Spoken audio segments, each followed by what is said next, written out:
मैं मृदुला सिंह, कक्षा 9वीं, बीजगणित चौथा लेसन है अनुपात और समानुपात। आगे के सवाल 5वां वाला कोशिश करेंगे आज जो है प्रश्न संग्रह 4.1 जो है पूरा कंप्लीट हो जाएगा। जो भी आपको दुविधा लगे जरूर आप हमें बताइए। ग्रुप बच्चों का बनाए हैं, आप उसमें भी कह सकते हैं।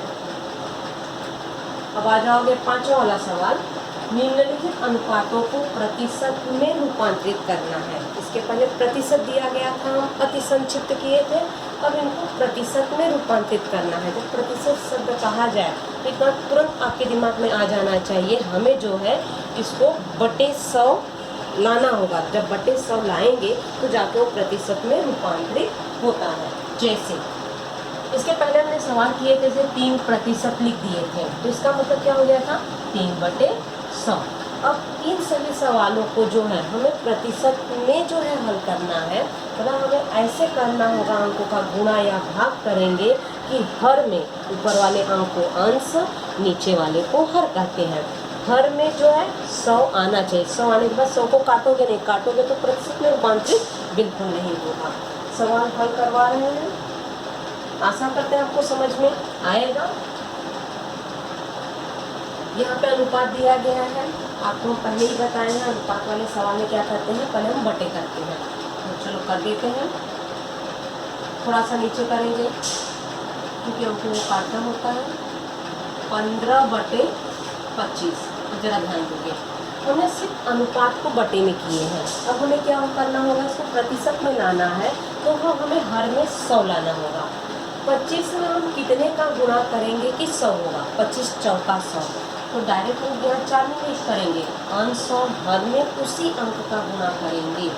उसके बाद वाली लाइन 15/25 लिखे हैं, हमें गुणा करना है। जरा ध्यान दोगे, 25 में कितने का गुणा करना है, 4 का, तो वही 4 हमें ऊपर भी करना होगा।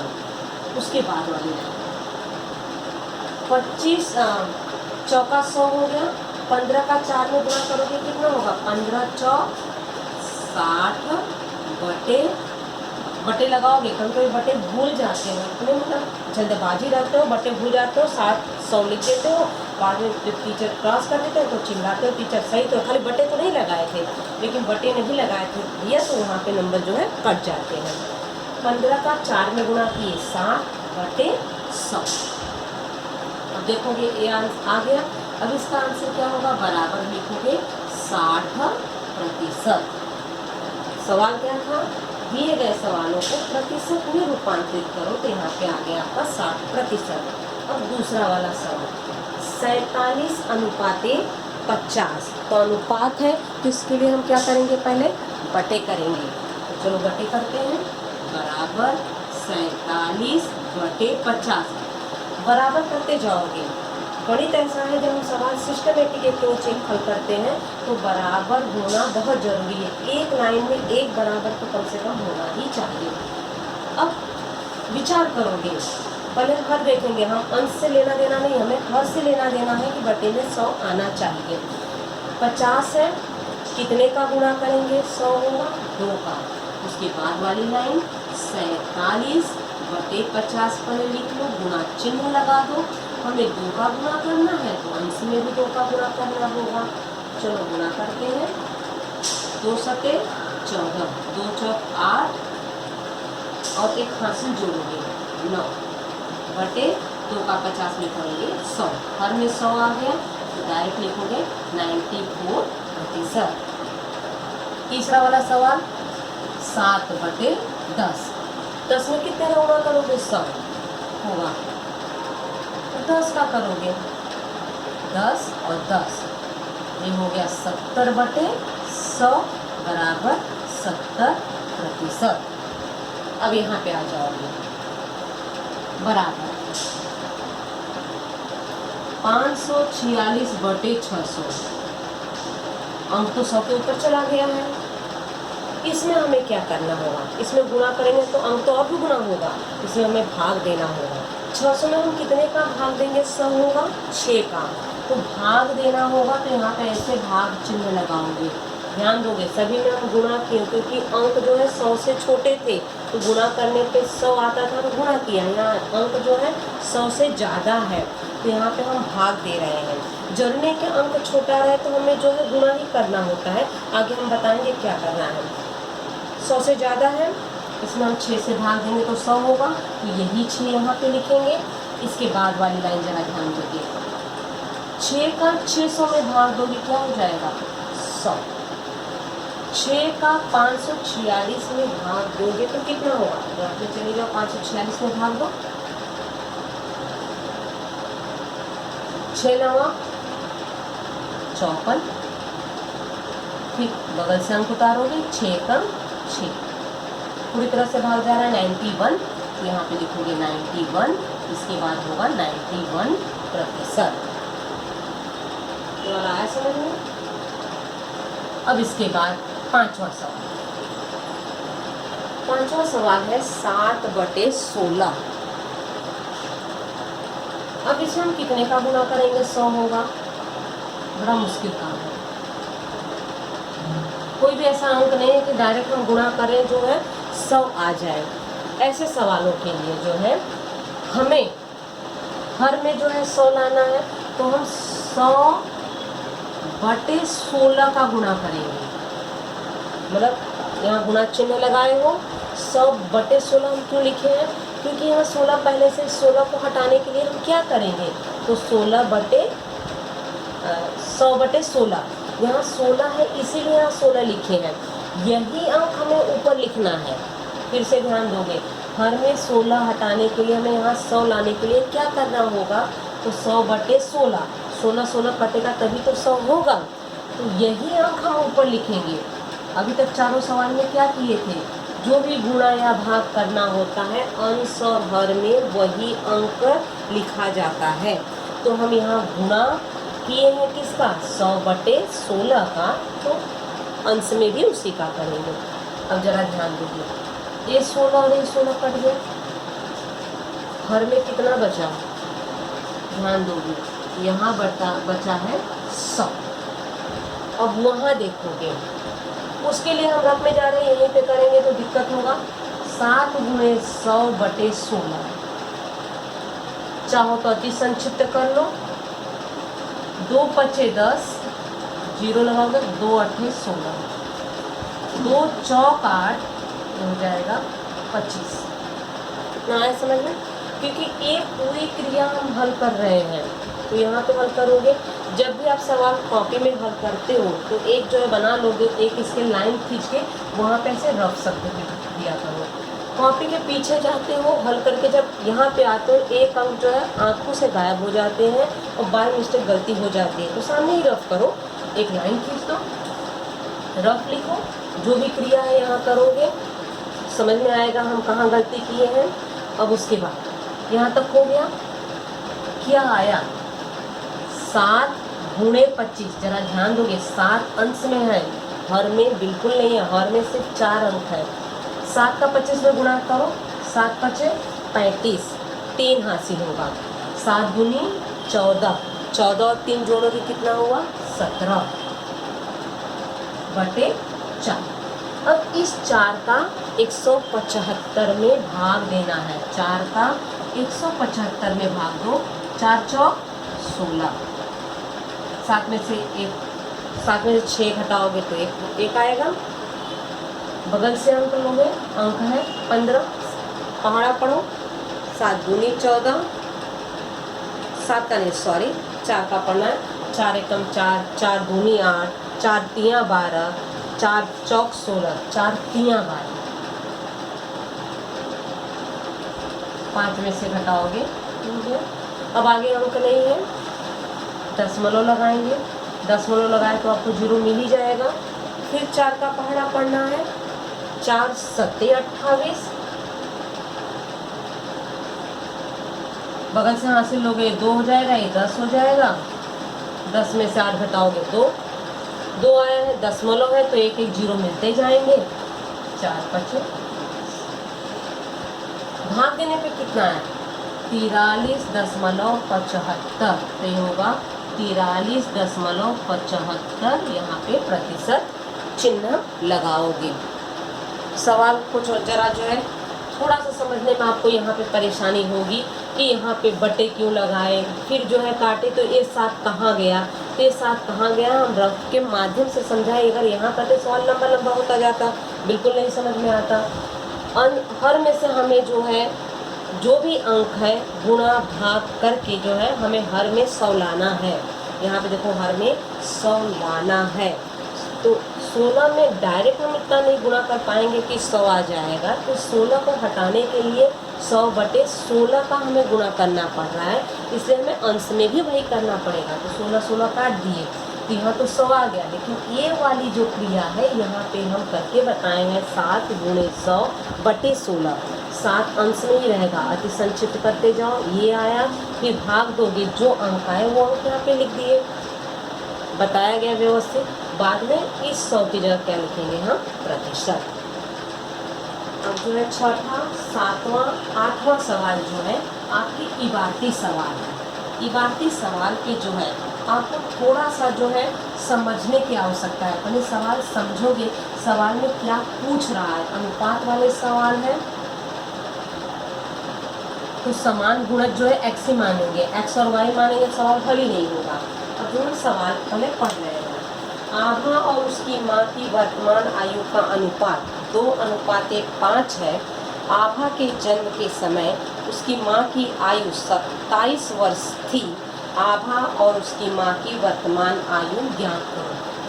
क्या रहा है, आभा और उसकी माँ की वर्तमान आयु ज्ञात करनी है। तो सबसे पहले जो क्या दिए गए हैं वो लिखेंगे। छठा वाला सवाल कह रहा है आभा और माँ की वर्तमान आयु का अनुपात, तो लिखेंगे आभा और उसकी माँ की वर्तमान आयु का अनुपात 2:5 है। ये दिया गया है। आभा और उसकी माँ की वर्तमान आयु का अनुपात 2:5 है। यहाँ पे लिखेंगे माना अनुपातों का सामान्य गुणज x है। इसका मतलब क्या हुआ, मतलब जो भी है, जैसे आभा की हम क्या लिखेंगे, आभा की वर्तमान आयु क्या होगी 2x, क्योंकि यहाँ पे जो है 2 और 5 दिया गया, x और y करेंगे सवाल हल ही नहीं होगा, इसलिए हम लिखे हैं माना, क्योंकि आगे हम x लगाने वाले हैं। इसी शब्दों को लिखेंगे आभा की वर्तमान आयु बराबर, पहला शब्द आभा है तो अंक आभा का ही होगा 2x, फिर लिखेंगे माँ की वर्तमान आयु बराबर 5x। अब जो है ये 2x है 5x है। आगे प्रश्न क्या कह रहा है, आभा उसकी माँ, आभा के जन्म के समय उसकी माँ की आयु 27 वर्ष थी। तो आभा के जन्म के समय माँ की आयु कितनी थी, लिखेंगे आभा के जन्म के समय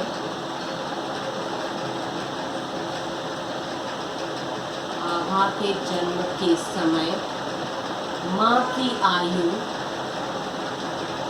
बराबर, अब माँ की आयु कितना होगा, जब आभा पैदा होने वाली थी तब माँ कितने वर्ष की थी,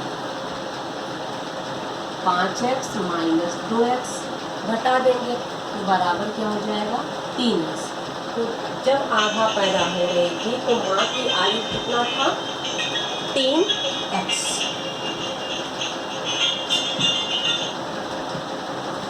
अब इसके बाद सवाल कह रहा है जब आभा जन्म लेने वाली थी तो माँ की आयु थी 27 वर्ष। बोलोगे 3x बराबर 27 क्या यहाँ से आया, प्रश्नानुसार। फिर से समझोगे सवाल, यहाँ तक समझ में आया, सवाल आगे हल हो जाता है। आभा उसकी माँ की वर्तमान आयु का अनुपात दिया गया था, अनुपात है तो सामान्य गुणज x ही मानेंगे, इसलिए माना शब्द लगा क्योंकि x जो हम आगे लिख रहे हैं, माना अनुपातों का सामान्य गुणज x है। तो आभा की वर्तमान आयु कितनी होगी 2x, माँ की कितनी होगी 5x। कह रहा है आभा के जन्म के समय माँ की आयु 27 वर्ष थी। आभा के जन्म के समय माँ की आयु 27 वर्ष थी, क्योंकि हमें x का मान जो है चाहिए। तो आभा के जन्म से माँ की आयु पहले यहाँ से ज्ञात करेंगे। वो तो वर्तमान आयु अभी की आयु बता रहा है, तो जन्म के समय कितनी थी माता जी, तो 3x थी। तो 3x बराबर 27। तो x बराबर क्या होगा 27/3। x बराबर 3 एकम 3, 3 9 27। x का मान कितना निकला 9।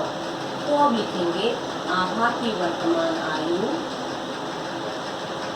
आभा की वर्तमान आयु बराबर, जरा ध्यान देंगे इसमें गलती नहीं करोगे, यहाँ है 2x बराबर 2x कितना निकाले 9, 2 9 18 वर्ष।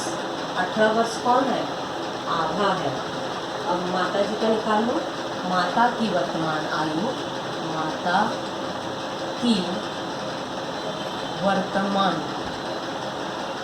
आयु बराबर माता कितना है 5x, 5x बराबर 5 गुणे x का मान कितना है, x का मान 9 ही रखोगे, 9 निकाले हो, 5 9 45 वर्ष।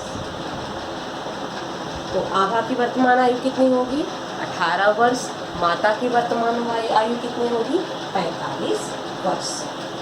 अब इसके बाद जो है छठा वाला सवाल, छठा वाला इबारती ही है।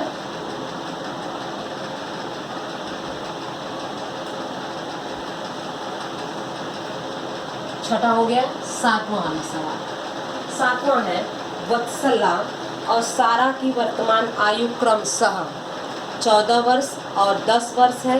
कितने वर्षों बाद उनकी आयु का अनुपात 5:4 होगा। प्रश्न पूछ रहा है कितने वर्षों के बाद। हम मानेंगे माना x वर्षों के बाद, लिखेंगे माना x वर्षों के बाद। आगे जो प्रश्न है वो लिखेंगे x वर्षों के बाद उनकी आयु का अनुपात, उनकी आयु का अनुपात 5:4 है। कितने वर्षों के बाद, तो हमने x मान लिया। अब जो है प्रश्न बनाएंगे, कह रहा है इनकी वर्तमान आयु 14 थी। किसकी, वत्सला, वत्सला की वर्तमान आयु, वत्सला की वर्तमान आयु कितना दिया गया है 14 वर्ष। और उसके बाद सारा, सारा की वर्तमान आयु, सारा की वर्तमान आयु कितनी है 10 वर्ष। अब जो है प्रश्नानुसार जो है हमें अनुपात बना के हल करना होगा। कितने वर्षों के बाद उनकी आयु का अनुपात कितना होगा 5/4। तो हमने माना x वर्षों के बाद, तो x वर्षों के बाद तो वो भी वर्तमान कितना है 14। x के बाद जैसे आज हमारी आयु समझो अगर 15 है, 20 साल के बाद कितना होगा, तो उसमें हम क्या करेंगे 20 धन आज का जोड़ेंगे, 20 का बाद बता रहा है ना। तो x वर्षों के बाद तो हम 14 में x जोड़ेंगे बटे यहाँ 10 में भी x जोड़ेंगे। x वर्षों के बाद पूछ रहा है। आज हम 3 साल के हैं, 5 साल के बाद कितना होंगे, तो 3 धन 5 जोड़ेंगे तो जाके 8 होगा, तो धन जोड़ेंगे। x वर्षों के बाद आयु का अनुपात कितना है 5:4। जरा ध्यान दोगे यहाँ पे जो अनुपात दिया गया है, तो सवाल में जो पहला शब्द किसका है वत्सला का है। तो पहला जब वत्सला का है तो अनुपात जो है वत्सला का ही होगा। अब जो है तिर्यक गुणा सावधानी से करोगे, 4 का इसमें गुणा करना है, 14 धन x, 14 धन x जो है द्विपद है तो यहाँ कोष्टक का इस्तेमाल होगा। यहाँ 5 का इसमें करोगे 10 धन x, तो 10 धन x क्या करेंगे कोष्टक में लिखेंगे, और बिना कोष्टक लगाए अगर 5 लिखोगे 10 लिखोगे अंक भी टकराएंगे, सवाल यहीं से आपका गलत होना चालू होगा। 4 का 14 में गुना करो, 4 चौक 16, हासिल 1, 4 एकम 4 1 5 धन 4 का x में गुना करोगे 4x, 5 का 10 में करोगे 50 धन 5 का x में करोगे 5x। अब यहाँ पक्षांतर की बारी आई है। पक्षांतर पे विशेष ध्यान दोगे। 5x अंक बड़ा है, इस 4 को वहाँ लेके जाओगे और जल्दबाजी नहीं करोगे, उसको वहाँ पटकना है, इसको यहाँ पटकना है। 56 बराबर, अब 4 वहाँ जा रहा है, 50 धन 5x माइनस 4x। विजातीय है पद है, 50 इस साइड आएगा, 50 के आगे हम पूछ रहे हैं, तो आगे मतलब इसके नहीं, इस 50 के आगे चिन्ह नहीं है तो धनात्मक ही है, यहाँ जाएगा तो ऋणात्मक होगा। उसके बाद वाली लाइन 56 माइनस 50 बराबर, ये दोनों सजातीय पद है, घटा दोगे, 5 में से 4 घटाओगे 1x, 1 नहीं भी लिखोगे चलेगा। 56 में से घटा दो 50 तो 6 बराबर x बराबर 6। तो अब क्या होगा, 6 वर्षों के बाद उनकी आयु का अनुपात, तो यहाँ लिखोगे 6 वर्षों के बाद उनकी आयु का अनुपात 5:4 होगा। 5:4 है शब्द है, तो ध्यान रखोगे। ये है आपके 7वां वाला सवाल। 8वां वाला सवाल जो है ये आपके लिए होमवर्क देते हैं, आप खुद करोगे, थोड़ा सवाल समझो कि सवाल में क्या पूछा जा रहा है, हमें कैसे हल करना है। सवाल में थोड़ा सा जो है हिंट बता देते हैं। रेहाना उसकी माँ की वर्तमान आयु का अनुपात दिया गया है 2:17, 2 वर्षों के बाद कह रहा है, तो उसमें वही इसी तरह से होगा। 2 वर्षों के बाद उसकी आयु का अनुपात 1:3 है, तो रेहाना की वर्तमान आयु ज्ञात करना है। तो पहले लिखोगे दोनों की वर्तमान आयु जो दी गई है, समान गुणज x मानोगे, 2 वर्षों के बाद उसमें 2 जोड़ोगे, जो अनुपात है आपको जो है अनुपात बना के करना होगा। ठीक इसी तरह से जो है 8वां वाले सवाल हैं आपके। आशा करते हैं आपको समझ में आया होगा। प्रश्न संग्रह 4.1 यहीं पे आपके समाप्त हो रहे हैं।